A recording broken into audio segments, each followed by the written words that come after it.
Да. День, Денис. Добрый. Вот. Мог бы ты немножко репрезентовать свою группу компаний? Рассказать просто про каждый свой бренд, чем он занимается, чтобы представить, чтобы аудитория поняла, кто перед ней. Конечно. Наша основная компания, она называется Хостер KZ. Мы находимся в Казахстане, работаем, офис наш находится в Караганде, но работаем по всему Казахстану. Клиенты есть в Алмате, в Астане, новое название Нур-Султан, в принципе, по всему Казахстану. Занимаемся регистрацией доменов. Наша компания является аккредитованным регистратором в зоне KZ. Предоставляем услуги хостинга, виртуального VPS, выделенные сервера. Также мы занимаемся CRM-системами, партнеры 1С Bittrex, Bittrex24 и занимаемся разработкой сайтов. Ты мог бы рассказать просто конкретно про каждый домен? Потому что, когда несколько лет назад у тебя была чисто надпись Хостер KZ и SEO KZ. Я так понимаю, у тебя как-то направлений даже больше. У тебя бизнес, грубо говоря, хостинговый бизнес, потом создание, разработка, отдельная оптимизация, может, еще как-то что-то выделил? Доменов? Из того, что у нас было и что осталось, основной, конечно, хостер, дополнительное, это тоже не совсем дополнительно, отдельно идет это сайтер, тоже KZ, а потом B24 KZ, это вот основные сейчас, то есть хостинг с доменами вместе на хостер KZ, сайты со всеми услугами, связанными на сайте RKZ, и все, что связано с Bittrex24, это у нас b24.kz. А можно немножко о Казахстане в цифрах? Вот сколько там, грубо говоря, популяция? Посмотрел, там интернет у вас в среднем, в Google показывает, что около 55% интернет-пенетрейшн, а вот, например, сколько доменов здесь продается и, не продается, сколько доменов всего на рынке продано? У нас есть официальная статистика по нашей зоне KZ. На сегодняшнюю дату оформлено чуть-чуть больше, чем 150 тысяч доменов, около 151, может быть, сейчас чуть-чуть побольше.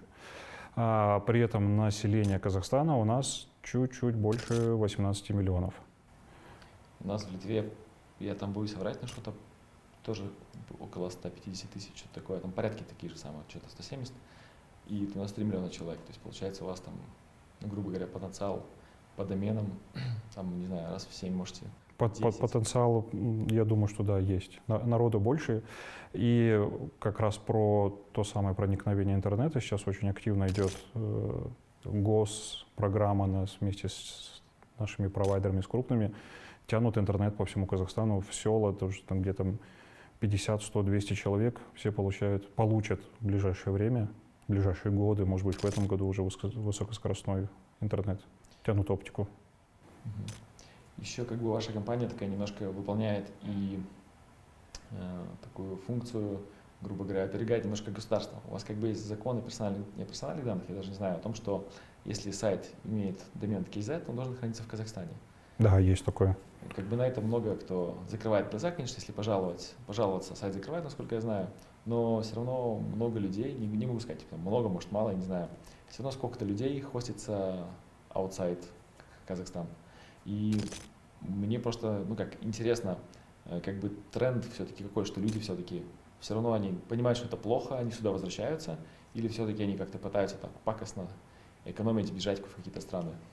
Ситуации бывают на самом деле разные. То есть наши клиенты, которые раньше размещались на российских, европейских, американских серверах, и действительно стоимость может быть немного ниже на разных тарифных планах, то есть на разных услугах она очень может отличаться от казахстанских.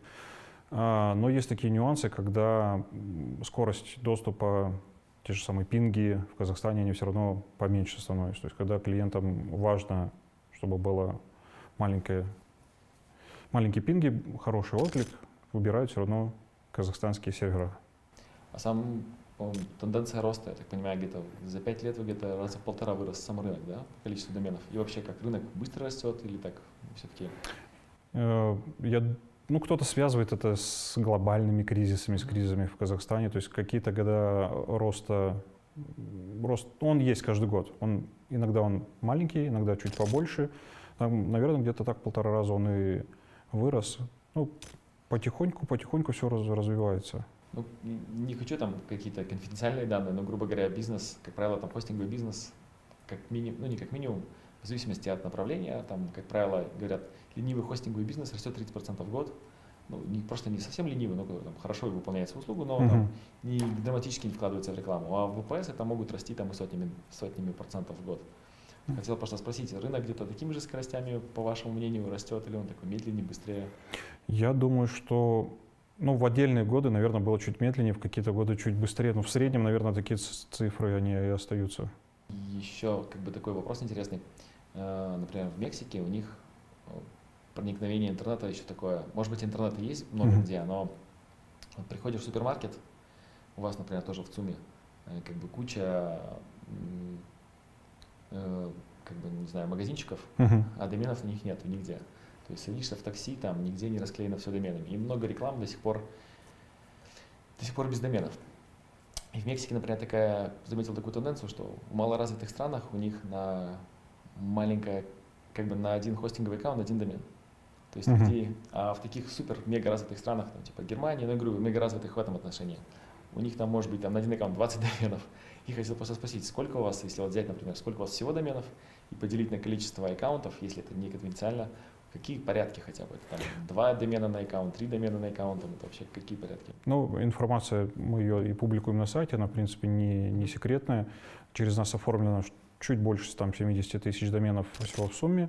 А на серверах около, может быть, 30-35 тысяч размещается. И, конечно же, есть разные клиенты. То есть есть клиенты, которые занимаются там, и продажей доменов. На один аккаунт могут загнать там, и 100 этих доменов. Но в среднем где-то, я думаю, что это где-то от 2 до 7 доменов на одном аккаунте. А, кстати, перепродажа доменов у вас легальна или она такая все-таки?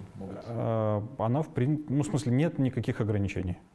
Абсолютно никаких ограничений нету, но каждый занимается. То есть рынок немножко такой, еще можно диким его назвать. Вы еще ничего не рассказывали про дата-центры. Как у вас сервера? Они у вас хранятся в телекоме или вы свой дата-центр имеете? Своего дата-центра у нас нет. Мы арендуем место в Казахтелекоме в Караганде и работаем в Алматы с компанией NLS и дата-центр Host. То есть у нас 2 площадки. Размещаем мы и в Караганде, и в Алматы. И пинг, в принципе, покрывает там 15 миллисекунд, наверное, по всему Да. Казахстану. Казахстан, он немножко большой, то есть у нас с крайней точки до крайней точки, может быть, он больше, там 30, 40, 50, но где-то вот наш, который центр, он от 15 миллисекунд, например, от Алматы до Нур-Султана, до Астаны, как раз примерно так и получается. Караганда тоже, то есть 15-16 миллисекунд. Если это слишком политический вопрос, мы его вырежем. Вопрос про переименование столицы. Просто хотел ваши комментарии узнать. Это по-вашему, это такое, как сильный рывок вперед, или это лучше политический вопрос, или... Я не знаю, на нас, на Караганде, например, это никак не отразилось, то есть это они там играются на нас. Грубо говоря, там, президент что хочет, то делает, грубо говоря. Наверное, да, то есть решили, это действительно какой-то такой политический вопрос, но на отрасль абсолютно никак, мне кажется, не повлиял. Теперь еще немножко по поводу языков. По мне, когда в Казахстане был несколько раз, мы даже когда-то делали там, сотрудничали с Морфлотом, и там по Акимам бегал, там в ЭТРАУ, там, в общем. И я возвращался тогда с Казахстана и говорил, вообще уникальная страна. Говорю, тут одни говорят на русском, другие на казахском. И людей, которые понимают 2 языка, тоже сколько-то есть, но те, которые говорят только на русском, а те только на казахском, они друг друга понимают и так вроде открыто сильно не конфликтуют. Вообще никаких проблем нету, я думаю, языковой вопрос. Его тоже можно отнести к каким-то политическим, не знаю, живем нормально, кто-то действительно... И вот саппорт, как бы он какой у вас? Саппорт больше все-таки русский или 2 языка, или 3 языка? У нас саппорт, в принципе, на 3 языках. То есть, когда клиенты к нам обращаются на русском языке, отвечаем на русском. Когда обращаются на казахском, стараемся отвечать на казахском в письменном виде. Английский язык тоже со словарем, в принципе, без проблем. А еще такое, не знаю, люди, когда пишут в саппорт, они больше используют кириллицу или латиницу? Вот как бы, например, на русском. Это, конечно, такой... Кириллица, только кириллица, да. Кириллица, да. То есть у нас латиница в Казахстане, она только появляется, то есть идет сейчас тоже какой-то такой бурный процесс, что хотят вводить, переводить язык, но люди как пользовались латиницей, так и продолжают пока пользоваться. То есть глобальных изменений не произошло. В смысле, просто в некоторых странах, например, они русский используют чисто так латиницей жестко, то есть они так как-то так... Для них русский это 2-3 язык, и они так вообще пытаются... Нет, в Казахстане мы с таким особо никогда не сталкивались. Красиво, то есть отлично. И вот когда люди, например, выбирают продукт, например, они все-таки выбирают, как бы, вот как они балансируют между качеством и ценой. Как бы всегда они больше в сторону цены все-таки в Казахстане или все-таки в сторону больше качества продукта? Я думаю, что когда у клиентов есть определенный опыт, когда они столкнулись с тем, что они пытались за небольшие деньги получить какой-то сервис, и, ну, не знаю, обожглись. То есть я думаю, что клиенты больше уходят в сторону качества. То есть выбирают, может быть, что-то среднее или по цене подороже, но сервис все равно выходит на первый такой уровень постепенно. То есть это такой вот хорошая такая тенденция, которая нравится, что люди не бегают за самым дешевым. Ну, конечно же, есть разные клиенты. Кто-то хочет сэкономить, для кого-то, может быть, услуга не важна, но кто-то платит в десятки раз больше, лишь бы получить качественный сервис. Денис, у тебя, как ты смотришь на обслуживание 24/7? У вас как? Да, мы 24/7, да. Просто одни компании говорят, хостинговые, что как бы мы работаем там business hours, и, грубо говоря, там технически что-то делают они, но фактически клиентов обслуживают в дневное время, ну, грубо говоря, в рабочее время. И вот, и сколько я заметил, тоже может быть такая тенденция, например, кто работает с Россией, в России там миллион полос и часовых, и они, естественно, у них выбора нет, как не обслуживать. А хотел как бы спросить, это 24/7, оно как бы реально дает какое-то сильное преимущество, или это все-таки такое больше, не знаю, больше такое, вот мы это можем делать, а маленькие компании не могут делать? Ну, для нас, когда-то мы тоже были небольшой компанией, у нас не было этого 24/7, и мы также работали по каким-то бизнес-часам. Когда перешли на 24/7, у нас сейчас работает, в принципе, 3 смены. То есть у нас разделено по несколько часов. В Казахстане с часовыми поясами, конечно, попроще, у нас их всего 2. Ну, основные все вот +6 находятся. Насчет того, что фишка или нет, то есть клиенты хотят получить поддержку в любое время дня и ночи. То есть есть люди, которые целый день работают, потом садятся за компьютер, делают свой там большой-небольшой проект, и в час, ночи в 2, в 3 могут позвонить, задать какой-то вопрос или написать заявку. И клиентам нравится, когда им отвечают, когда заявка обрабатывается. Конечно же, есть разные заявки. То есть, например, у нас отдел продаж не работает 24/7, как раз те же самые бизнес-часы. Но мы работаем с понедельника по пятницу, плюс дополнительно в субботу еще. Именно то, что вот продажные какие-то все вот эти вопросы. Еще люди любят звонить больше или писать? 50/50. То есть с каждым годом все больше и больше люди пишут. Но звонки, то есть у нас где-то в среднем около 1000 звонков каждый день происходит. Ну, какой-то день больше, какой-то день меньше. И мы стараемся обслуживание клиентов все равно перевести в мессенджеры. То есть WhatsApp у нас рулит. И потом все это в какую-то свою супер CRM-ку, все это как-то агрегируется, наверное, да? В процессе, да. Ну, что-то, то есть мессенджеры, Facebook, Контакт, все попадает в CRM-ку. WhatsApp не полностью. Но все равно фиксируем. Мы тоже, да, с этим учимся. В общем, этих еще каналов связи очень много, еще китайцев, там WeChat, и все эти стандартные интеграторы, которые делаются, они подсоединили там 3-5 стандартных, а там появляется какой-то там новый мессенджер или там более редкий, и не можешь никогда в CRM все встроить. Мы тоже с этим немножко учимся, но клиенты все равно. Где-то слышал, что в Москве, если на многие сервисы, если за 2 минуты не получили ответ, то они сказали пока. Если такие сервисы, как цветы и все остальное, через 10 минут ты ответил клиенту, считается, что клиента уже нет, там 90%. У нас, наверное, пока более гибкие такие условия, то есть можно написать, когда тебе нужно, то есть я вот когда выбирал какую-нибудь продукцию, пишу, если ответят в течение дня, уже хорошо. То есть если ответят быстрее, ну, вообще классно. То есть мы пока не дошли до такого, что если там 2 минуты, 10 минут не ответят, но это, конечно, я думаю, зависит от клиента. Кто-то хочет побыстрее, кому что-то горит. Они, конечно, будут перепрыгивать. Ну, это нормально. А по поводу средней цены на хостинг, на shared хостинг, я понимаю, что это такая довольно относительная, ну, стоимость, где-то я смотрел, там от 1 до 3 евро в среднем, да. Это если в месяц? Да. Да, оно так и есть. То есть, ну, годовая там 10, 20, 30, 50 долларов. Ну, то же самое, что и евро, в принципе, курс примерно одинаковый. Сколько я смотрел, по всему миру приблизительно цены, они так более-менее похожие, за исключением там, конечно, каких-то стран, типа там Швейцарии, или там, где там Норвегии, где там вообще какой-то космический там цена на хостинг, может 15 евро стоит в месяц, простой shared хостинг. Ну да, есть. Хотя у нас есть тоже такие тарифные планы, есть клиенты, которые более требовательные, которые требуют, ну, больше времени на них нужно потратить, больше спектр услуг предоставить. все равно потихоньку виртуальный хостинг, поддержка, которая оказывается там, она и на сайты нужна, и на CRM-ки. То есть вот получается такой какой-то комбо, что в голове клиента не только хостинг, но и все остальные услуги тоже должны поддерживаться с одного окна желательно. Вы как лидирующая компания в своем сегменте, вы как чувствуете там больших игроков, грубо говоря, там всяких там One and One, GoDaddy, там Wix, грубо говоря, которые здесь как-то, или они здесь просто там иногда по залету бывает, но в конце, не рекламируются здесь, и, в принципе, какую-то часть рынка вообще не откусывают. Ну, я думаю, часть рынка все равно откусывают. Тот же самый Wix. Хорошее, интересное решение. То есть клиенты пользуются. Но нет такого, что прям откусывают из-за того, что пинги, большие пинги, я думаю, что в первую очередь влияют. Ну, мы как сравнивали на нашем сайте, такую аналитику делали, что грубо говоря, хостинговые большие бренды. Потому что они в некоторые страны заходят, некоторые нет. Слышал, что и GoDaddy когда-то в Россию зашел, но сильно обжегся.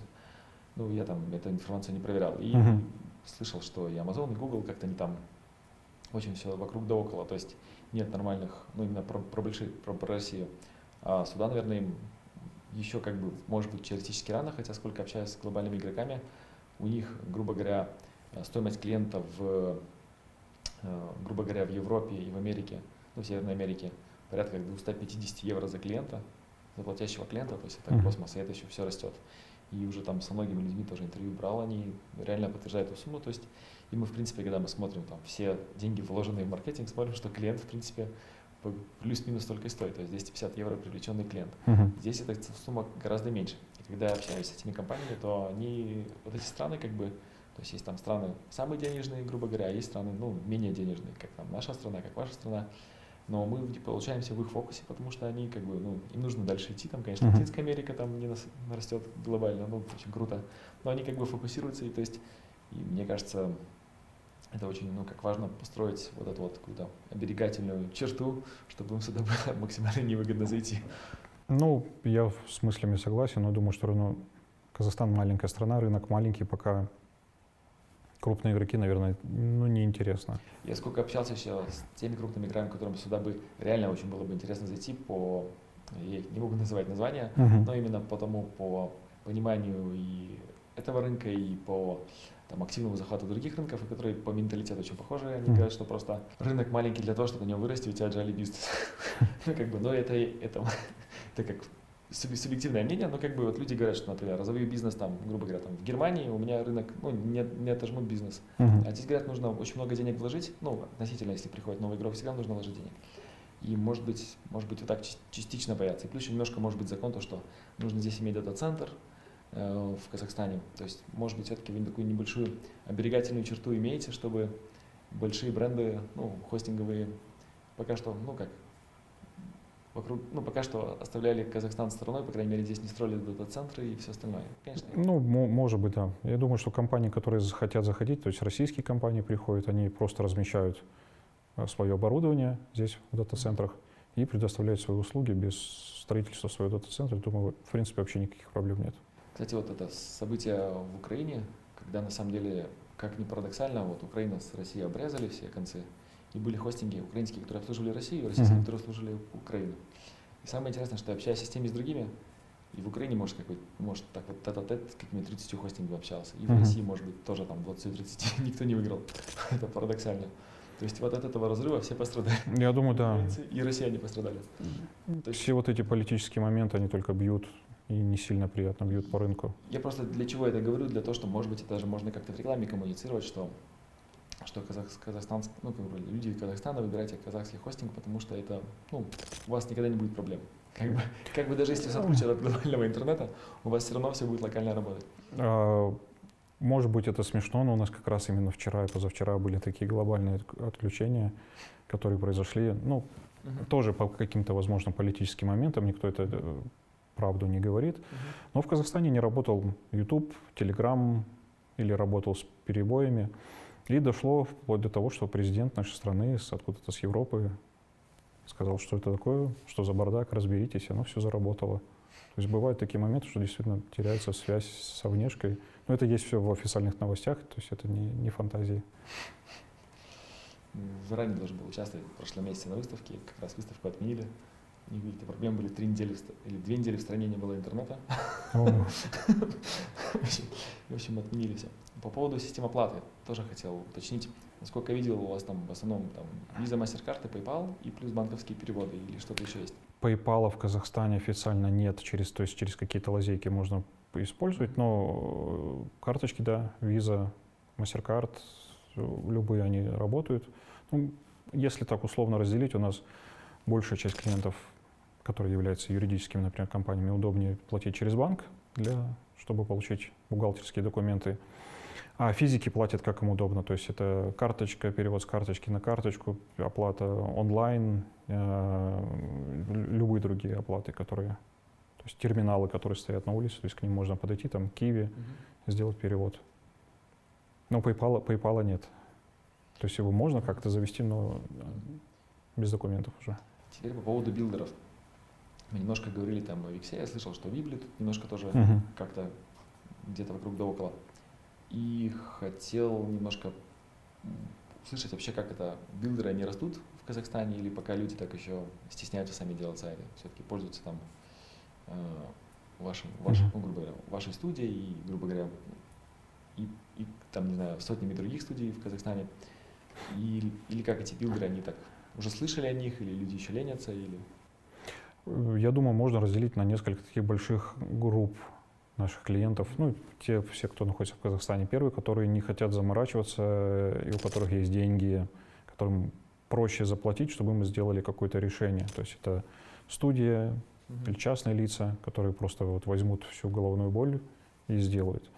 Другая часть клиентов, которым интересно самим что-то попробовать. То есть у нас есть, часто встречаюсь с тем, что руководство, директора компаний, которым просто интересно хотя бы понять, как это работает, но они начинают пользоваться или какими-то бесплатными CMS-системами, там WordPress, Joomla, Drupal, или пробуют уже конструкторы. И хочу отметить так, что у людей вот в голове что-то начинает меняться как подход, что они понимают, что контент — это самое важное. То есть на чем собрать сайт — это уже техническая часть, и, то есть начинают пробовать, говорят, так, здесь фотография, здесь видео, здесь текст. Очень много внимания начинают этому уделять, что без контента тяжело как-то работать, тяжело какой-то создать ресурс. И те компании, частные лица, там, бизнес-структуры, которые хотят сделать что-то быстро, они, конечно, переходят на конструкторы, где нужно просто быстро собрать какой-то лендинг, предоставить какую-то информацию, быстро зарегистрировать домен, пустить контекстную рекламу. Я думаю, рост есть. Он не десятикратный, но с каждым годом все больше и больше людей понимают, что это очень просто взять 2 кнопочки, нажать и получить уже какой-то результат. Еще я посмотрел, что много сайтов в Казахстане до сих пор только на одном языке, то есть там русский, английский, а казахского нету. И еще вот просто про конструкторы, то есть много конструкторов не поддерживают 2 языка. То есть сколько мы смотрели, на самом деле там единицы конструкторов в мире, которые поддерживают несколько языков.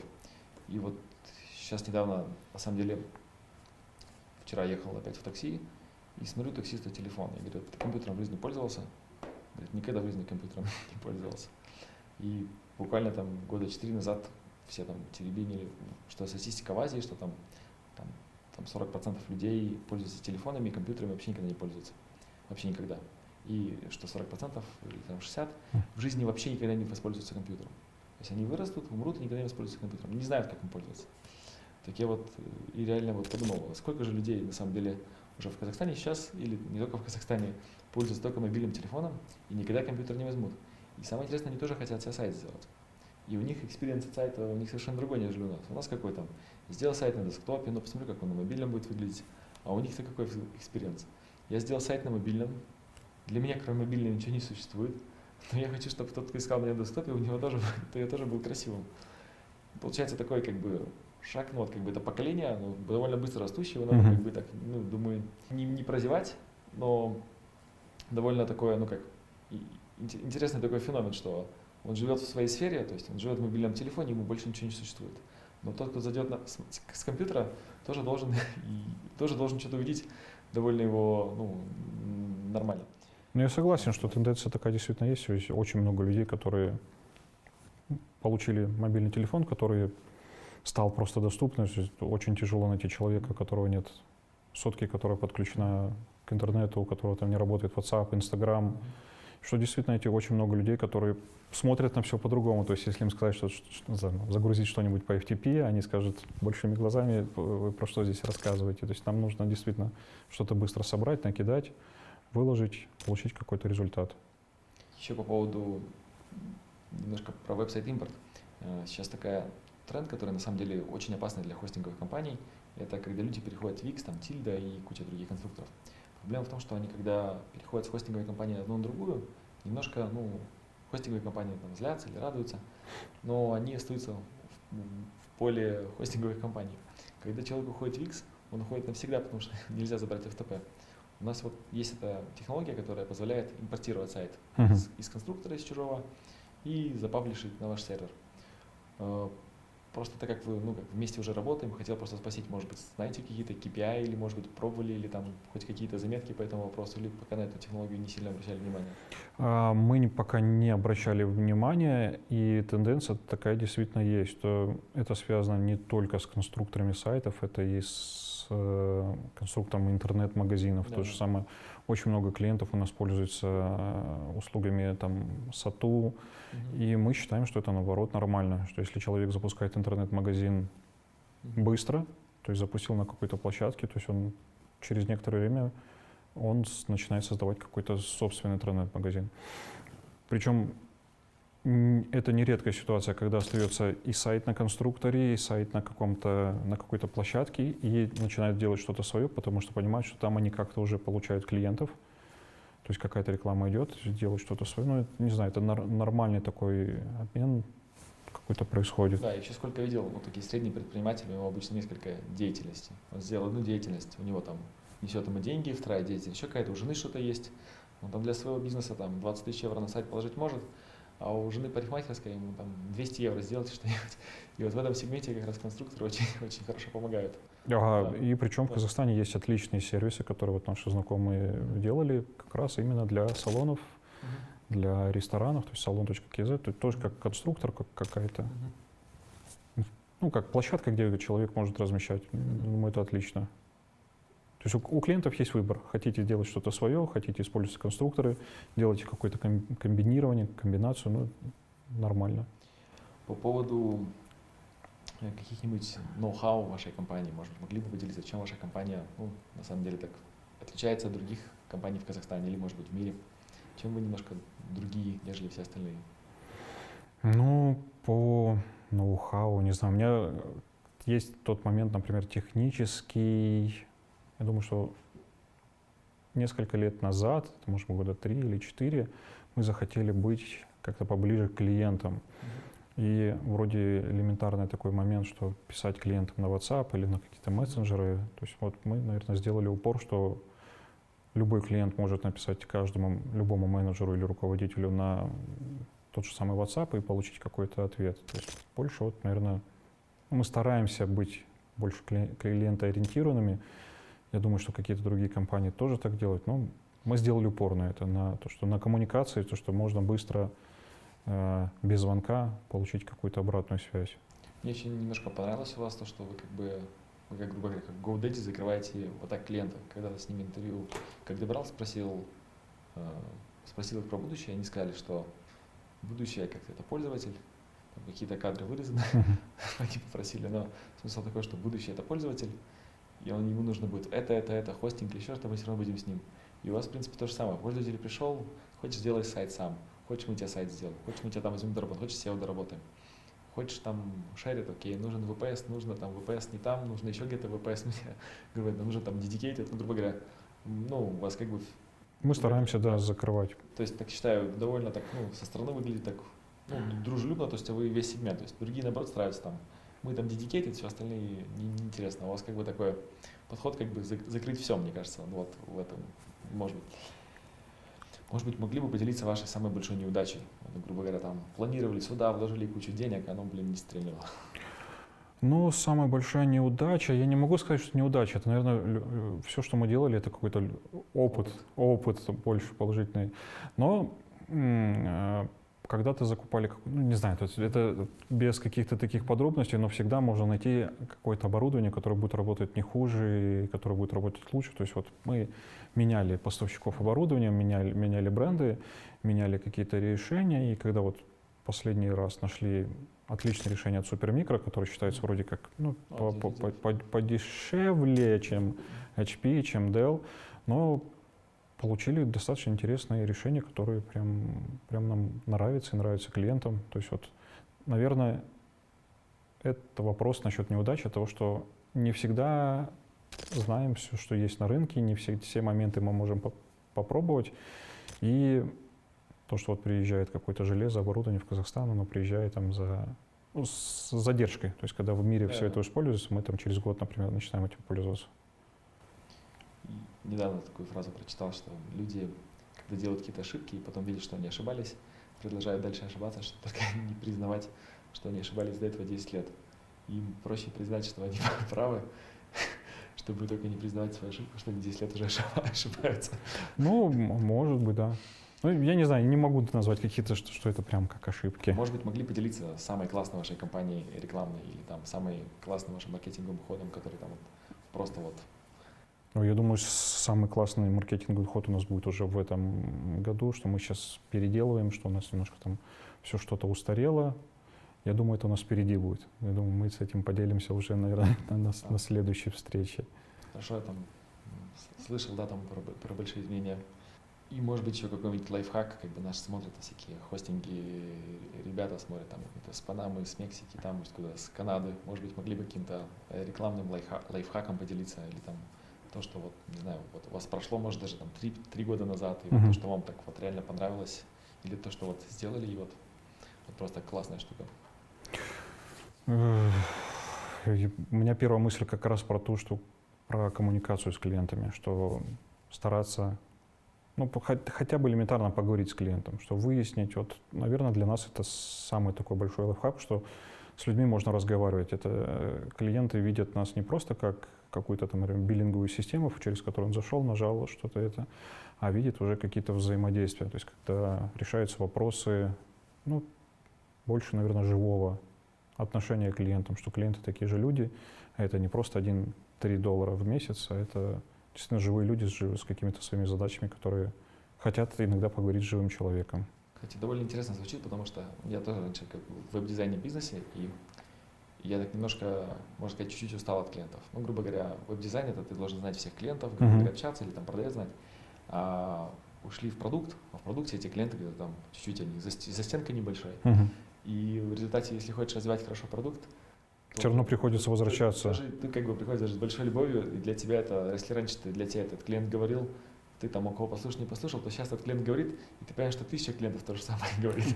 И ты как бы вот, когда говоришь, что слушать клиента, на самом деле так звучит очень так, ну, как бы так может, повседневно, но на самом деле для компаний, которые как бы ушли и работают как за каким-то взаимовесом, у которых, может, даже нет офиса приема клиентов, может, даже клиенты не знают, где у них офис, и в 95% хостинговых компаний, которые я был, офиса обслуживания клиентов не существует физически. То есть приходишь в компанию, там все закрыто, там, не знаю, перекрыто, с пропусками не зайдешь. Там, в общем. То есть, и на самом деле, да, наверное, все-таки такой хороший ключ к успеху, просто слушать клиента, понимать, что как бы слушать, что не так, он тебе сам расскажет, где у тебя в бизнесе все плохо, надо только его выслушать. Это точно. И мы на самом деле сейчас тоже очень сильно, ну, тоже со своей стороны маркетингом занимаемся. Мы, например, чуть-чуть начинаем уходить в такую, биг дата не могу это назвать, но именно больше там сегментировать, что люди отсюда такие-то, люди отсюда такие-то, люди там с такой-то страны у них там, может быть, им такой тир сделать, начать там какую-то там какие-то условия, может быть, получше сделать. В этой стране у нас ни одного клиента нету. Почему бы на сайте не писать большими буквами, станьте первым клиентом в этой стране? Ну, грубо говоря, начинаем смотреть аналитику и смотрим, что в аналитике там, в общем, все ответы. Вот, ну, грубо говоря, такой наш такой, не знаю, маленький ноу-хау. Ну, спасибо, Денис, тебе большое. Спасибо за время. Спасибо.